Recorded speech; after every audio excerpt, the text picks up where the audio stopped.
state has witnessed a needless waste of human lives from the ongoing crisis between farmers and herdsmen.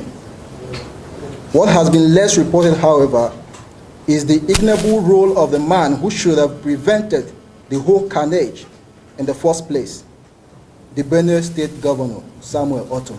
The answer to Governor Samuel Ortom and some of his senior officials: members of the civilian JTF received weapons from the state governor. Governor Ortom and his aide replenish ammunition for these firearms whenever they are depleted. Members of the civilian JTF had no prior training in the use of firearms, but have been promised training by the state government.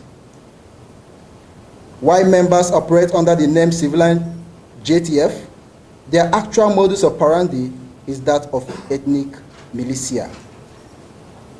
They have directives to target specific ethnic groups or persons engaged in specific occupations. The confessions that members of the group were armed by the state government at a time that there was no issue of violence between farmers and herdsmen, despite the fact that the state government has passed the anti-grazing law, is bothersome. There is a need for full disclosure by Governor Ortom on the role of the civilian JTF, because its existence has worsened the mutual suspicion between farmers and herders. A full disclosure has become important to help in unveiling the culpability of Governor Samuel Ortom in the ongoing crisis. It is important to know if he deliberately sets his people up for political gains. We demand that the federal government orders a full investigation into the activities of Benue State-sponsored Civilian Joint Task Force, CJTF, identified to be in the middle of recent crisis between herdsmen and farmers in Benue State. Furthermore, in the face of this mutual suspicion and considering the sanctity of lives of the citizens of the state, we are calling for deployment of the military to the affected communities to maintain law and order.